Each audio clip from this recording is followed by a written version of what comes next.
વાપીના જેડીસીમાં આવેલી ફર્સ્ટ પ્રેઝની એક ખાનગી કંપનીની અંદર અચાનક આગ લાગતા ભારે દોડધામ મચી જવા પામી હતી। આજુબાજુ વિસ્તારમાં આગના કારણે લોકોના જીવ પડીકે બંધાયા હતા। આગને પગલે વાપી જેડીસીના ફાયર ફાઇટરો દોડી ગયા હતા। અનેક મુશ્કેલીઓ વચ્ચે ફાયર ફાઇટરોએ આગ કાબૂમાં લીધી હતી। આગનું સ્વરૂપ વિકરાળ હોય આગ બુઝાવવા વાપી જેડીસીમાં આવેલ ઔદ્યોગિક એકમના ફાયર ફાઇટરોની મદદ લેવામાં આવી હતી। आग शॉर्ट सर्किट थी लागी होवानुं प्राथमिक तबक्कामां बहार आव्युं छे। कोई जानहानिना अहेवाल प्राप्त थया नथी।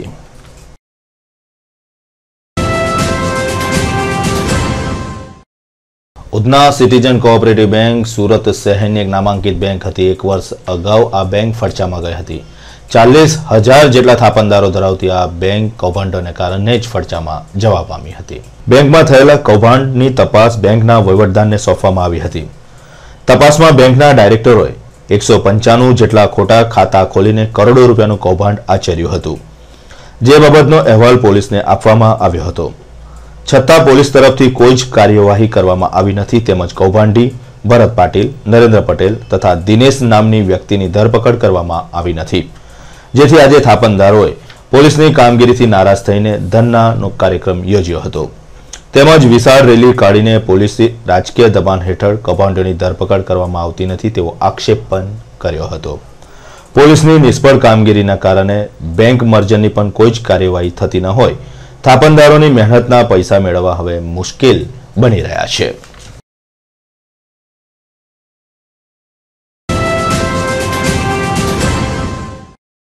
राजकोट शहर में ताजेतर में ज वाहन चोरीना बनाव वधी रह्या छे, जेना कारणे शहेरनी पोलीस एक्शन में आवी छे। राजकोटनी क्राइम ब्रांचे 2 अठंग वाहन चोरोने बाइक साथे झड़पी पाड्या हता। राजकोट क्राइम ब्रांचे चोरीनी बाइक साथे 2 वाहन चोरोनी धरपकड़ करी छे।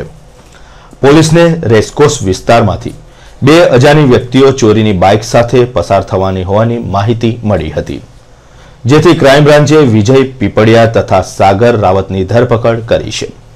पूछताछ में बंने बाइक चोरी होवानी कबूलात करी हती। एटલું જ નહીં, પોલીસે વધુ એક સાગરીતની ધરપકડ કરીને વધુ પૂછતાછ હાથ ધરી છે।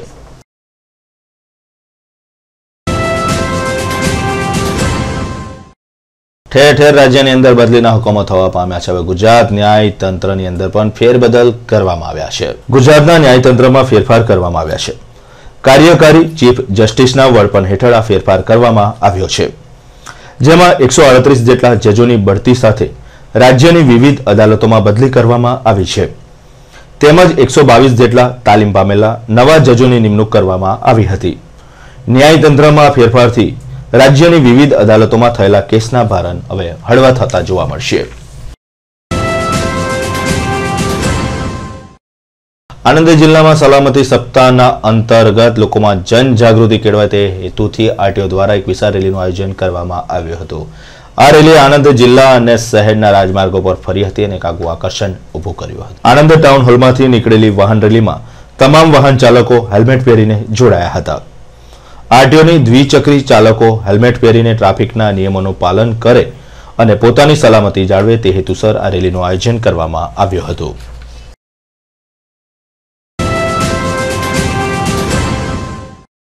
शहेरना न्यू वीआईपी रोड पर आवेली एक अवावरू जग्यामांथी हत्या करीने फेंकी देवायेली युवाननी लाश तळावमांथी मळी आवता समग्र विस्तारमां भारे सनसनाटी मची गई हती। एक भरवाडने जाण थता तेने तुरंत ज पोलीसने जाण करता बनावनी जाण थता पोलीस घटनास्थळे दौड़ी आवी हती। लाश तळावमां होवाने कारणे फायर ब्रिगेडने जाण करवामां आवी हती। फायर ब्रिगेडना लाश्करो घटनास्थळे पहोंची गया हता अने लाशने बहार काढी हती। लाशनो कब्जो मेळवीने पोलीसे लाशने पोस्टमोर्टम अर्थे सयाजी होस्पिटल खाते मोकली आपी हती। युवानना गळा उपर तीक्ष्ण हत्याना घा जणाता आ युवाननी हत्या करी होवानुं पोलीसनुं अनुमान छे। प्राप्त माहिती मुजब न्यू वीआईपी रोड पर अवावरू जग्यामां आवेल खोडियार तळावमां युवाननी लाश तरती हालतमां जोवा मळी हती, जे बाबते स्थानिक भरवाडे पोलीसने जाण करता कारेलीबाग पोलीस पहोंची गई हती, जेथी फायर ब्रिगेडे युवाननी अर्धनग्न लाश बहार काढीने पोलीसने हवाले करता लाश पीएम माटे मोकली आपवामां आवी हती। तपास करता युवानना गळा पर कोई वस्तुना निशान जोवा मळता पोलीसे युवाननी ओळखविधि शरू करी हती। आ दरमियान युवानना परिवारजनो मळी आवता युवान काळू रेजू वागेला होवानुं बहार આવ્યું હતું। કાળુ ભિક્ષુક હતો અને માંગીને તે જીવન ગુજારતો હતો। કાળુની હત્યા કયા કારણથી કોઈએ કરી છે તે જાણવા પોલીસે તપાસ શરૂ કરી છે। એટલું જ નહીં, તળાવ નજીક એક સુરત પાર્સિંગની બાઇક બિનવારસી હાલતમાં મળી આવતા પોલીસ અવઢવમાં મુકાઈ ગઈ છે.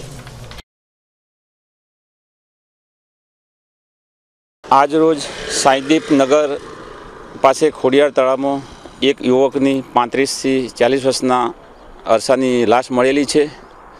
લાશ પાણીમાં ડૂબેલી હતી. ઘટનાના સ્થળે તાત્કાલિક પીએસઆઈ તથા સ્ટાફ આવી ગયેલો છે.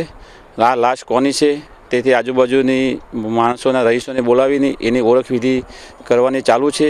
કેવા કારણસર મળી ગયો છે એ પીએમ પછી આનો ખ્યાલ આવી શકે. શહેરના ન્યૂ સમા રોડ પર આવેલી નામાંકિત નવરચના વિદ્યાલયના વિદ્યાર્થીઓ માત્ર શહેર, ગુજરાત અને દેશમાં જ નહીં પરંતુ વિદેશમાં પણ ડંકો વગાડી રહ્યા છે અને શહેરનું ગૌરવ વધારી રહ્યા છે. બેંકોક ખાતે યોજાયેલી સ્પર્ધામાં વિદ્યાર્થીઓ ભાગ લેવા માટે ગયા હતા અને વિજેતા બનીને વડોદરા શહેરમાં પરત ફર્યા છે. આજે સ્કૂલ સત્તાધીશો દ્વારા આવા વિદ્યાર્થીઓનું સ્વાગત કરવામાં આવ્યું હતું. નવરચના હાઈસ્કૂલના વિદ્યાર્થીઓએ બેંકોક ખાતે તારીખ 25 થી 27મી ડિસેમ્બર દરમિયાન યોજાયેલ ગ્લોબલ કલ્ચરલ ઓલિમ્પિયાડ 2011માં ભાગ લીધો હતો. આ વિદ્યાર્થીઓએ બાળનાટ્ય, મોનો એક્ટિંગ અને સોલો ડાન્સ રજૂ કરીને ઇનામના હકદાર બન્યા હતા. બાળનાટ્ય સ્પર્ધામાં શાંતિ સલાકા નાટ્ય દ્વારા સર્વોચ્ચ સ્થાન પ્રાપ્ત કરવામાં આવ્યું છે અને कंटेम्प्रेरी डांस में बीजो नंबर આવ્યો છે. हम लोग Bangkok which is located in Thailand वहाँ पर गए थे और वहाँ पे हमने एक इंटरनेशनल कंपटीशन में पार्टिसिपेट किया था. वहाँ पे अराउंड द ग्लोब सारी कंट्रीज़ आई थी और हम लोगों ने अच्छा परफॉर्मेंस किया था, इसलिए हमें फर्स्ट, सेकंड, थर्ड ऐसे प्राइजेस मिले. मोनो एक्टिंग में करण चिलानी, फ्रीस्टाइल सोलो डांस में जय गगनानी, पखावज वाद्य में आश्रय गोस्वामीए मेडल मेळव्यो हतो. એટલું જ નહીં, નવરત્ના સ્કૂલના બાળકોને વડોદરા ટોપ સ્કૂલ બેન્ડ તરીકે પણ પુરસ્કૃત કરવામાં આવ્યા હતા. हम लोग global cultural olympiad Bangkok Thailand में गए थे जो 25 टू 27 दिसंबर था.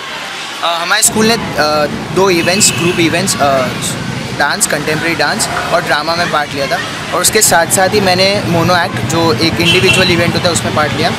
हम लोग 1 एक्ट प्ले ड्रामा में फर्स्ट आए, डांस में सेकंड और मोनो एक्ट में मुझे सेकंड मिला है.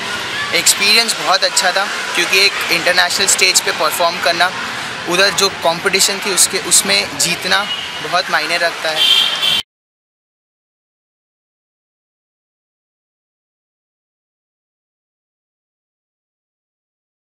हम लोग को बैंकॉक गया था ग्लोबल कल्चरल ओलंपियाड માટે. એ પુણેની ઓર્ગેનાઇઝેશન એવરી યર કન્ડક્ટ કરે છે આવી રીતે કલ્ચરલ પ્રોગ્રામ્સ. તો અમે લોકો બેંકોકમાં જઈને અમે લોકોએ ડાન્સ, સોલો ડાન્સ કર્યો હતો, મોનો એક્ટિંગ કરી હતી, ડ્રામા કર્યું હતું, folk small children folk dance હતો અને અમારો કન્ટેમ્પરરી ડાન્સ ગ્રુપ ડાન્સ હતો. તો અમે લોકોએ લાઈક એ લોકોને ગમ્યું અમારો પરફોર્મન્સ એટલે અમને લાઈક ડ્રામામાં ફર્સ્ટ મળ્યું અને કન્ટેમ્પરરી ડાન્સમાં સેકન્ડ મળ્યું. મોનો એક્ટિંગમાં અમને સેકન્ડ પ્રાઇઝ મળ્યું અને સોલો ડાન્સ એક જણને સોલો ડાન્સમાં અમને સેકન્ડ પ્રાઇઝ મળ્યું. એટલે વડોદરા મહાનગર સેવા સદનની દબાણ શાખાની ટીમ ફરી એક વખત એક્શનમાં આવી હતી. છેલ્લા ઘણા સમયથી સેવા સદન દ્વારા આયોજિત કાર્યક્રમોની વંજાર જોવા મળી છે એટલે કદાચ દબાણ શાખા અદ્રશ્ય મુદ્રામાં જણાતું હતું, પરંતુ અચાનક આજે દબાણ શાખાની ટીમ એક્શનમાં આવી હતી. રાજેશ ટાવર અને તેના આજુબાજુ વિસ્તારમાંથી દબાણ શાખાની ટીમે દબાણો દૂર કર્યા હતા. ગોરવા પોલીસનો સાથ સહકાર લઈને દબાણ શાખા ટીમ રાજેશ ટાવરના વિસ્તારમાં ત્રાટકી હતી. ઓટલા, ફેન્સિંગ, કમ્પાઉન્ડ વોલ આજે દબાણ શાખાની ટીમે તોડી પાડ્યા હતા. કોઈ પણ નેતા જ્યારે દબાણ શાખાની ટીમનું ઓપરેશન ચાલતું હતું તો આજુબાજુ વિસ્તારમાં ફરકવા પામ્યો ન હતો. કોની પણ સહેજ શરમ રાખ્યા વગર દબાણ શાખાની ટીમે નડતરરૂપ આવા દબાણો દૂર કર્યા હતા. ઘણી બધી વખત દબાણ શાખાની વહાલા દવલાની નીતિને કારણે શકના ઘેરામાં દબાણ શાખાના કર્મચારીઓ આવી જતા હોય છે.